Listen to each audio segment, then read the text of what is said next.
Assalamualaikum warahmatullahi wabarakatuh. Bagaimana kabarnya anak-anakku semua? Semoga kita semua dalam keadaan sehat walafiat. Pada kesempatan kali ini kita akan mempelajari bab 6 di mata pelajaran Al-Islam, yaitu tentang Al-Quran. Apa saja yang akan kita pelajari di bab 6 ini?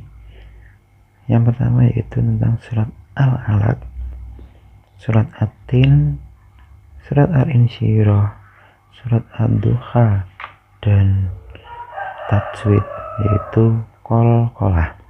Yang pertama yaitu surat Al-Alaq. Surat Al-Alaq artinya segumpal darah. Surat yang ke-96.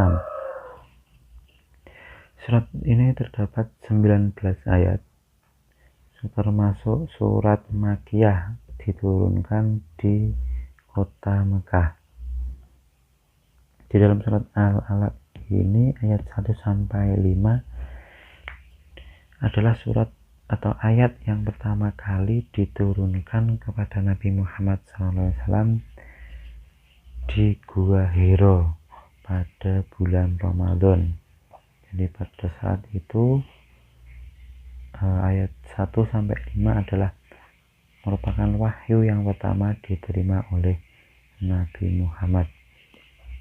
Di dalam surat Al-Alaq ini menjelaskan tentang manusia, bahwa manusia itu diciptakan dari segumpal darah. Di dalam surat Al-Alaq ini juga mengingatkan kita untuk tidak melampaui batas, tidak merasa serba cukup, tidak melarang orang berbuat ibadah atau berbuat baik, tidak durhaka atau berpaling dari Allah. Dan barang siapa yang melakukan perbuatan-perbuatan itu, maka akan dimasukkan ke neraka yang dijaga oleh malaikat Zabaniyah. Yang kedua yaitu surat At-Tin. Surat At-Tin artinya buah tin. Surat ini merupakan surat ke-95. Dalam surat At-Tin terdapat 8 ayat. Surat ini termasuk surat Makkiyah, diturunkan di kota Mekah. Di dalam surat At-Tin, Allah bersumpah tentang buah tin dan buah zaitun. Di dalam surat ini menjelaskan bahwasanya buah tin itu bisa dimakan dan buah zaitun itu bisa diambil minyaknya. Kemudian Allah juga bersumpah tentang Bukit Sinai dan kota yang aman, yaitu Makkah. Bukit Sinai ini adalah tempat berbincangnya Nabi Musa dengan Allah. Kemudian kota Mekah adalah tempat diutusnya Nabi Muhammad SAW. Surat At-Tin ini mengingatkan kita untuk selalu bersyukur, beriman, dan beramal soleh.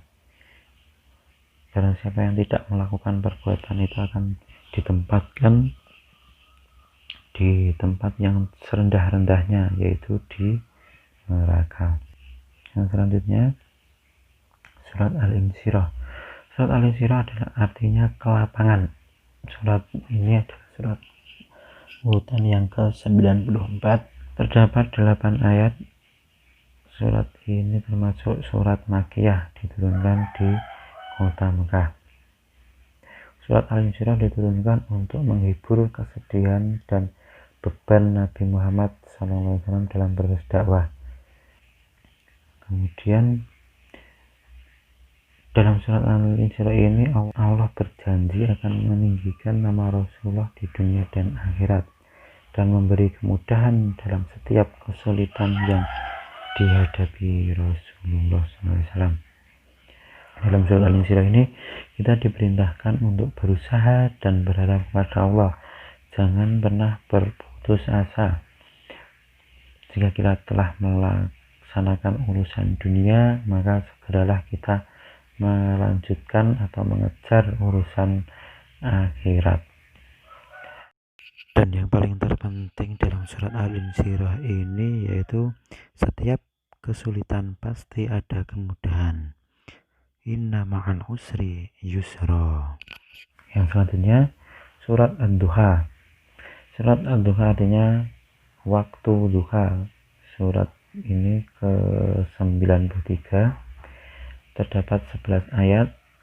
Sama yang lainnya, surat ini termasuk surat Makkiyah, diturunkan di kota Mekah.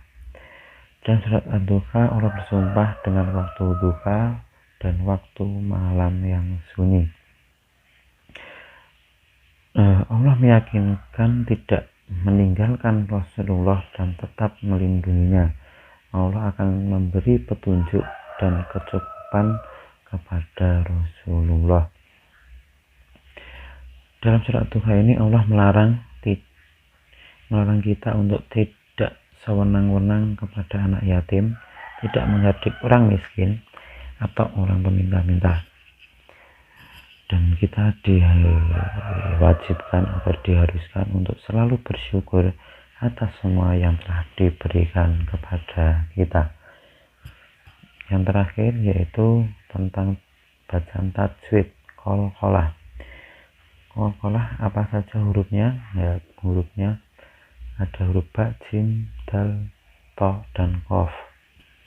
Untuk mempermudah kalian untuk menghafal, bisa disingkat atau dipermudah dengan menyebutnya dengan baju di toko. Untuk mempermudah saja, ba, jim, dal, to, dan qaf. Qalqalah artinya memantul. Secara istilah yaitu melafalkan huruf sukun atau karena berhenti diwakafkan dalam satu kalimat dengan cara memantul.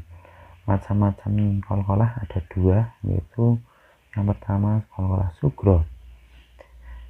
Bacaannya tidak terlalu keras atau pantulannya itu tidak terlalu keras.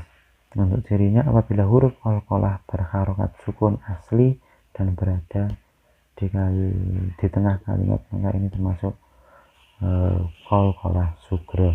Yang kedua yaitu qalqalah kubro. Cara bacanya yaitu keras atau jelas pantulannya. Cirinya apabila huruf qalqalah mati karena berhenti atau diwakafkan di akhir kalimat. Untuk contohnya,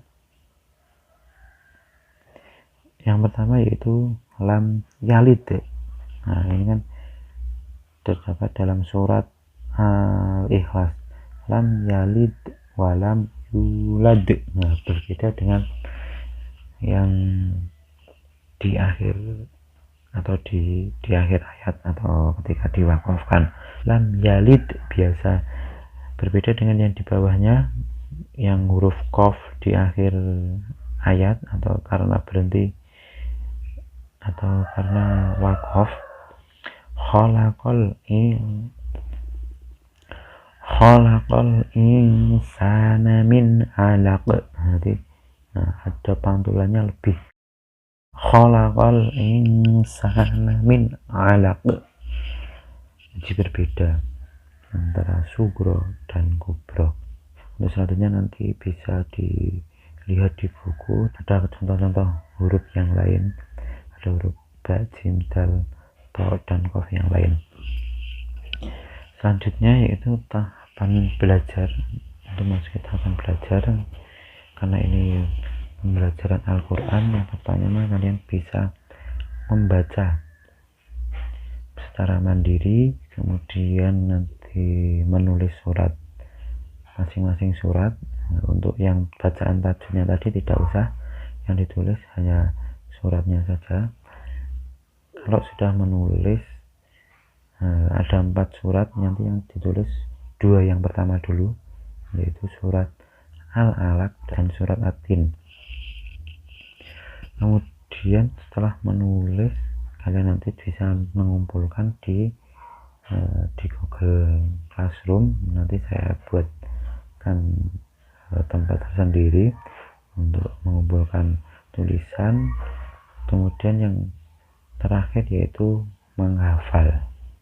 Nanti sama, untuk menghafal juga nanti bisa dikirim di Google Classroom saja. Jadi nanti untuk semua tugas-tugas bisa dikirim di Google Classroom, baik itu yang menulis dan menghafal. Untuk sementara itu dulu untuk penjelasan kali ini. Apabila ada yang kurang jelas atau kurang bisa dipahami, bisa ditanyakan. Terima kasih. Assalamualaikum warahmatullahi wabarakatuh.